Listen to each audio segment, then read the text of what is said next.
Welcome in to My Dogs Are Barking on MPW Digital, presented by Heath Riles Barbecue. And man, we are so glad that you can join us for this Thursday edition of the show as we continue our series. So each week of the football season, kind of leading up to the football season, which look at this point, we're only a month and 1 week out. That's man, what a blessing. But kind of leading up to the season, we're previewing a team that Mississippi State is playing. So we previewed each team thus far, had a couple different beat writers from other schools, people who cover the other schools. Today, we have Texas A&M. And I have a projected depth chart that I think will be pretty interesting. Now, look, depth charts at this moment hold no sort of actual value or well, I'm not going to say no value, but they definitely don't hold any sort of assurance because things can change. You don't know how people are going to be are doing in camp. But just kind of look at Texas A&M thus far. The amount of talent that the Aggies have is remarkable.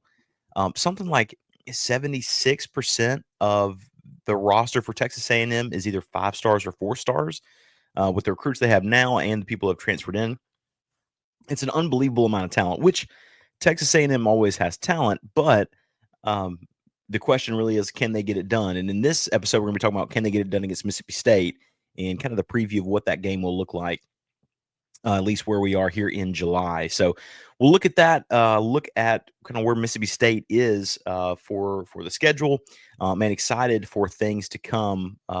We're not that far away, guys. We really are not. The next week we'll preview Florida. But man, I'm excited to get into this episode. If you remember last season, A&M beat Mississippi State 34-24 there in Starkville, and State had a lot of losses and a lot of losses where their defense gave up a lot of points. But think just for a moment, this game, I don't know if you remember it, Mississippi State had the ball with 8 minutes left, down 7. And Michael Van Buren and company, I believe they turned the ball over on downs and just could not get it done. And A&M went down and kicked a field goal and made it a 10-point game. But Mississippi State had a chance to tie the game there in the fourth quarter with the ball in their hands on, I don't know, maybe on the 46 or so. And just could not get it to go. So Mississippi State had a chance in this game, despite the fact. I mean, you talk about being outgunned, but this game really was an example of where the defense just continued to crack open. The week beforehand, State had given up, was it 45 to Florida, and in this game they gave up 34 against A&M. So, but overall, I mean, close game. You saw a little bit of what Jeff Lebby was going for with the offensive schemes. Like you saw some promise to it. So anyway, we will get into that for this matchup for this season. We're trying out some different camera angles.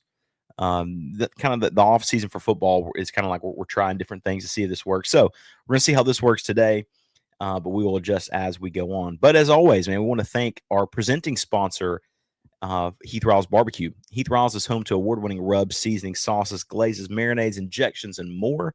It's created by 2025 Memphis and May Grand Champion and 81-time barbecue Grand Champion Heath Riles. And look, his products are trusted by pit masters all over, but also just backyard cooks alike, like me. This weekend, man, very excited to try some ribs with his new rub. It's pineapple habanero as the sauce. Very excited, very excited to try that.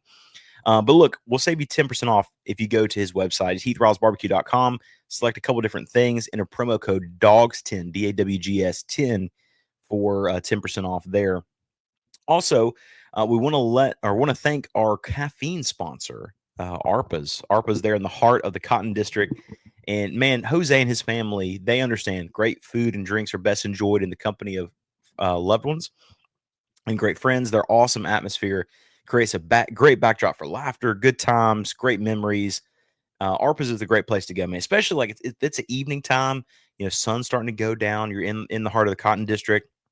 There's nothing like it. Great Venezuelan coffee, Venezuelan drinks and food. You can't beat it. Go in there, grab something if you've never tried it, and you'll realize, oh, this is why people talk about how awesome ARPA's is. And we'll get you 15% off. Anytime you go in, mention that you're a listener of the show, get that 15% off My Dogs Pod discount, and they will take care of you there, and you will not regret it. It's such an excellent place. And look, the president signed an executive order, and but who knows if there's going to be an injunction raised with this, and so with NIL and there's so many different moving parts, and the parts that are here today, as if you guys have seen this week, tomorrow by the exact same time will be completely different. So we're not going to go fully into that. But we just know that the NIL kind of space has created a lot of different crazy things. But one thing it has certainly created is for several young folks to get rich. But what does it mean to be rich?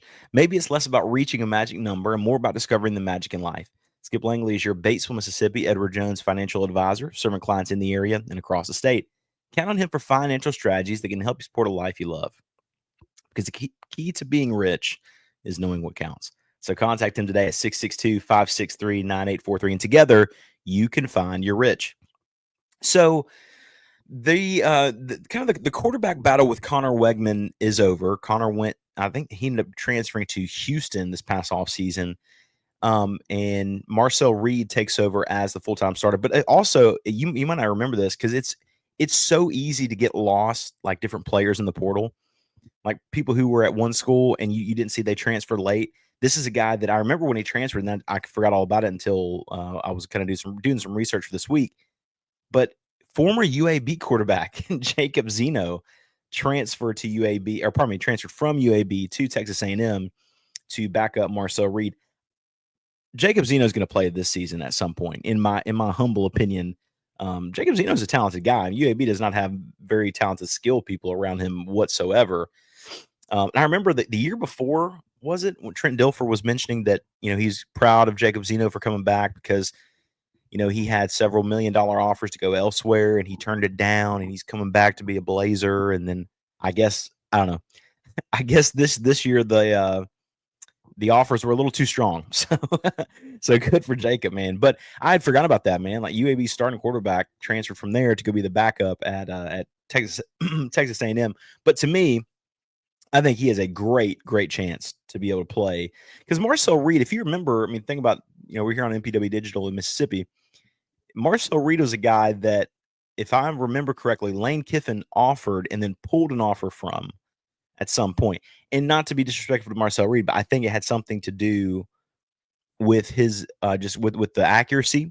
But like in terms of being an athlete, he's phenomenal on that side of things. Just could not get it done on the accuracy standpoint. But he looks like he's going to be the starter for A&M unless Jacob Zeno makes some sort of transition. But then also at the X position for Texas A&M is a former Mississippi State Bulldog, Mario Craver, transfers over there. What to say about Mario other than, he's a really, really talented guy. He can get open over the top, and so he's going to be a quarterback's, good friend on that side of things. They also, at the slot, got KJ Conception, who, if I'm not mistaken, wasn't he the guy at okay, he was the guy at NC State. I thought he had transferred to Alabama. But Kevin Conception, that's his name. Kevin Conception had a really good season last year at NC State. Entered the portal, entered the portal, and then it was his freshman year. Caught 53 passes, 6 touchdowns, 460 yards, and he transfers out to Texas A&M. Honestly, he's got an opportunity to be a really good player and to have a really good season. I thought Alabama was going to end up getting him, but that unlimited Texas money proved otherwise. And then one other guy you might remember, or pardon me, two guys. One, Amari Nyblack, who I think was at Alabama at one point at tight end, and then Le'Veon Moss. I think he was second team SEC. I voted him second team as well, but I think he ended up getting second team SEC. Reuben Owens backs him up, and then Amari Daniels is the third string, but probably can also play almost as a gadget kind of guy as well. So on the offensive side of the ball, it's kind of funny. They have playmakers all over the field. And last season, Mississippi State, obviously the defense was an issue for them, but Connor Wegman was the starter, and he was not, he wasn't phenomenal. He was 15 of 25, 217, had a touchdown, also had 2 picks. If you also remember, that's a game, man, Michael Van Buren was 242, 3 touchdowns, 1 interception, but 50% from accuracy wise. Johnny Daniels and Davon Booth both had Davon had 79 yards, Daniels had 50, but it's a little skewed because Davon had a 40-yard run and Johnny Daniels had a 25-yard run. So like they both had really big runs, and then all of a sudden had several just kind of kind of hitting there. But the running game did not get going, which is part of the reason why Michael Van Buren had to throw so much last season. But overall, it's a brand new team that Texas A&M is going to see. I mean, they're not going to see the same quarterback. They're not going to see any of the same receivers, maybe outside of Traore. Well, they will actually they will see Mario Craver. He's just going to be on their sideline, and then Davon Booth. Obviously, they'll notice. But what's interesting about this game? So this is October the 4th. So if you look at the timeline of where A&M is on Mississippi State's schedule, this is the first time they go back on the road after week 1. So you got week 1 against Southern Miss, and then State has 4 straight home games: Arizona State, Alcorn State, Northern Illinois, and then Tennessee. Then they go on the road in College Station. And let me know in the comments if you've been to College Station. We were looking at, if I'm going to be able to cover games, especially we just had a baby, so I'm thinking, man, if we're going to go cover a game on the road, like let's pick one kind of thing. I don't want to be gone to like all the road games. And I was looking to say, okay, how do you get to College Station? Because you can't. I don't think maybe you can fly directly there if you're private, kind of high rolling. But how do you get there? From a commercial flight, and so it's slightly less difficult than it is to get to Gainesville, apparently. But Kyle Field looks like such a great place to play that's the one that would have to be so cool to be able to go to. And I've heard great things. Whenever I was in school, I lived with a couple of Alabama cheerleaders, male cheerleaders, but I remember them saying going on the road. They were on the road and cheering in the game whenever Manziel went nuts. No. So yeah, the second game against Manziel, which he still had some crazy plays. And he was saying that, like, man, the people there were so nice, but also just the stadium itself was so incredible. And so that would be such a great game to be able to go to. But in terms of what Texas A&M's schedule looks like, kind of where Mississippi State lines up for them, this is a very odd schedule for A&M. It's actually a little bit difficult. So their first 2 games, UTSA, Utah State, that's not really an issue. But then they go on the road at Notre Dame. Again, remember last season was such a good game. Then they have Auburn at home, and then they have Mississippi State. So they're coming off of 2 really big games. I think they'll beat Auburn. Notre Dame, I have my doubts. It's out on the road in South Bend at night. But State's kind of crunched between a couple of tough games because after that they have Florida. And as I'm kind of looking at the makeup of this team and of Texas A&M, Marcel Reed, again, I don't think he's going to be the type of guy. I don't think he's going to be the type of guy that's going to be able to throw to beat you. I just don't. He just has not shown that type of ability to throw the ball as well. I mean, I understand. Last season was his first year, but 61% completion percentage, 1,800 yards, 15 touchdowns, 6 interceptions. In his last game though against USC, he threw the ball a lot, 26 of 42, 3 touchdowns. He did have 2 interceptions and just a little bit under 62% completion percentage with a QBR of 75.6 in their loss against USC. But did not have a good game against Texas. Had a very good game in the 4 overtime loss against Auburn, throwing for 300 yards, 3 touchdowns, and a pick. New Mexico State was fine. Didn't have a great game against South Carolina. So anyway, I guess that maybe the best way to put him is he's just been inconsistent. And so through the inconsistencies, you have to wonder what he's going to be like. However, Texas A&M has the running game to be able to keep themselves in several games. So excited about this one. The way too early preview on this one, like if I woke up tomorrow and it was the day after the game, so October the 5th, and the Starkville Daily News said Texas A&M beats Mississippi State. The reason I would say that Texas A&M beat Mississippi State in this game did not have to do with what it was last season. And remember, last year, it's a 10-point game. State could not get the ball kind of rolling. I would say they could not get this done due to too many mistakes from insert quarterback here. I want to say Blake Shapen, but I don't know if he's going to be healthy. I think they're going to be able to run the ball, but I'm not sure. If I had to just kind of throw something up right now, I don't know. The defensive side of things worries me a little bit. I just don't. But Marcel Reed is not what scares me. It's the running game, and the running game honestly wasn't great last year against Mississippi State. I mean, last season, Le'Veon Moss ran for 65 yards, Daniels ran for 47 yards, and they both had a combined 23 carries and barely had over 100 yards. So State, very oddly enough, was able to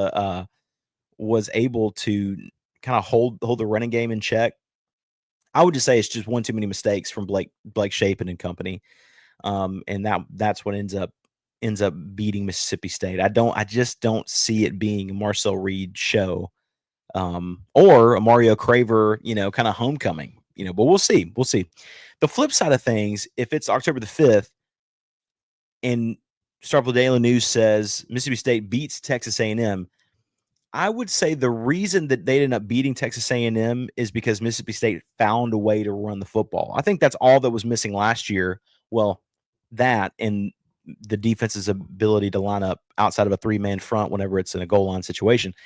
The the ability for Mississippi State to run the ball, I think, would have changed the game last season. Possibly with the defense that was that bad, you can't really say for sure what would have happened. But Mississippi State certainly missed some opportunities. But Mississippi State wins the game this season if they're able to effectively run the ball. And with Fluff Bothwell and Davon Booth, there's a better chance of that. However, you go, okay, what if Marcel Reed's not playing at that point? Is Jacob Zeno? And Jacob Zeno can throw the ball down the field again. I don't think he had the weapons at UAB, but I think Jacob Zeno is a fine quarterback. Then what? Like then what's Mississippi State going to do if you got a guy who can really throw the ball well? Mississippi State should be scared if that's the case. Not scared, but you understand that's a legitimate threat against Mississippi State, to where I don't think Marcel Reed's there. Because here's the thing: Jacob Zeno had, again, that's been established. Not great playmakers for UAB. With all due respect to UAB, I graduated high school like 20 minutes outside of where the stadium is, the original stadium. So all love to UAB. But the weapons that he's going to have at Texas A&M is going to be unbelievable, with Conception and Craver, and then the running backs being phenomenal as well. Now, I am interested to know in the comments below today, right where we are today. So we're here kind of entering towards the end of July. Does Texas A&M make the college football playoff? Or are they just destined somehow to go 8-4? I want to hear it in the comments. Let me know what you think. I'm curious to know kind of where people's minds are. I have kind of a thought, like it's just going to be, it's tough for me to buy in and say at this moment, okay, A&M's making the playoff. They have the talent.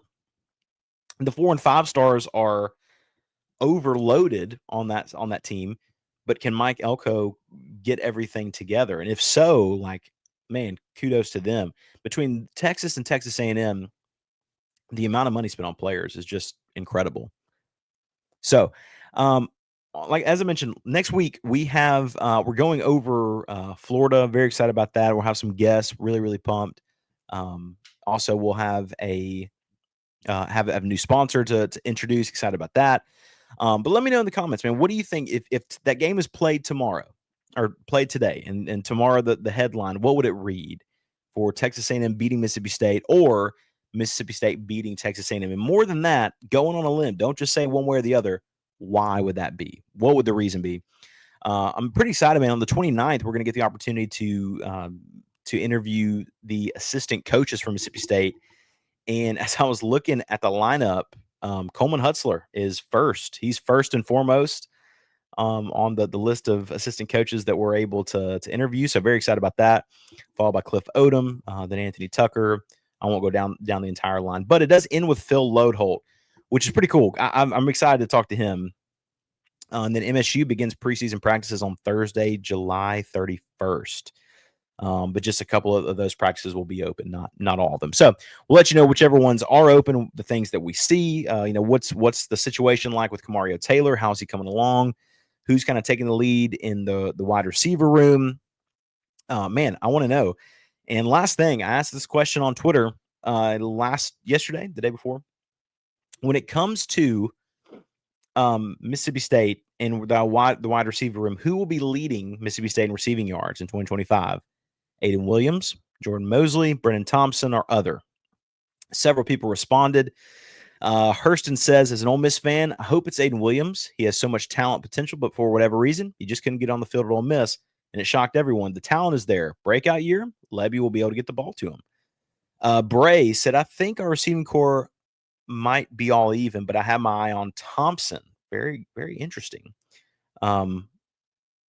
At first when I read that, I thought he meant Cam Thompson, the Northern Illinois transfer. But yeah, Brennan Thompson I think is a really, really interesting pick. And several people said that. Josh Redleg said Brennan Thompson. A couple others that are here. I see a couple of Jordan Mosleys, Anthony Evans. Anthony Evans is a guy I think is very interesting because he's the slot guy. It's just kind of another question: can he stay healthy to go forward? Let me know in the comments as well. Who do you think will end up leading Mississippi State in receiving yards? I have the thought that I think Aiden Williams is kind of your bigger play guy. Jordan Mosley, I think he kind of is what he is at this point, which is good. He's a solid guy. I mean, he catches everything that goes to him. He's just not really much of an after the catch kind of guy. I think Brennan Thompson is going to be the guy for Mississippi State. I think Levy really likes him, hearing him talk at media days. In those interviews, I really liked him just as a person. I thought, man, this guy's awesome. Loves to fish. He just got married. He just kind of rooting for the guy.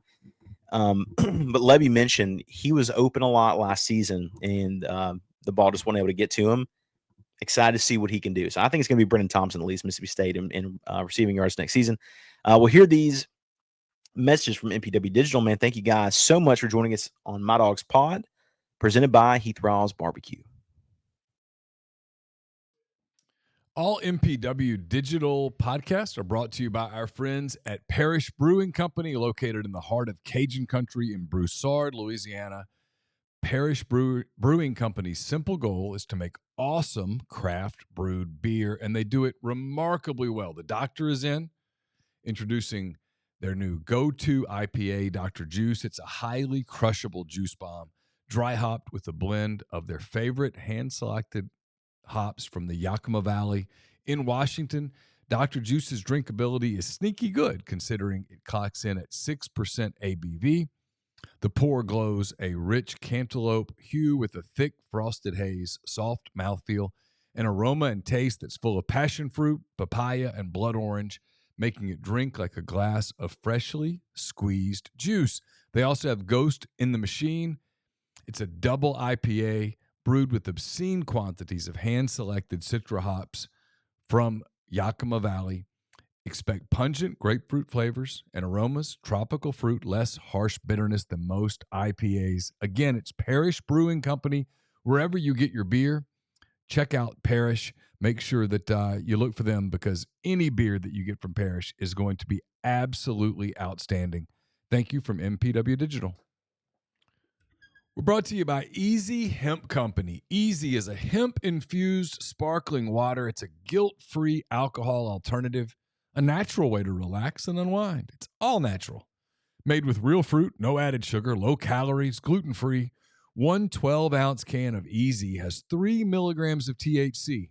With Easy, it's easy to avoid the gummy scare and control your experience. So change the can, not the ritual. It's easy. Visit EasyHempCo.com to view the Easy Finder to find Easy near you. Easy is Farm Bill compliant with hemp derived from THC, CBD extracts. Easy is for people 21 and older. Enjoy responsibly.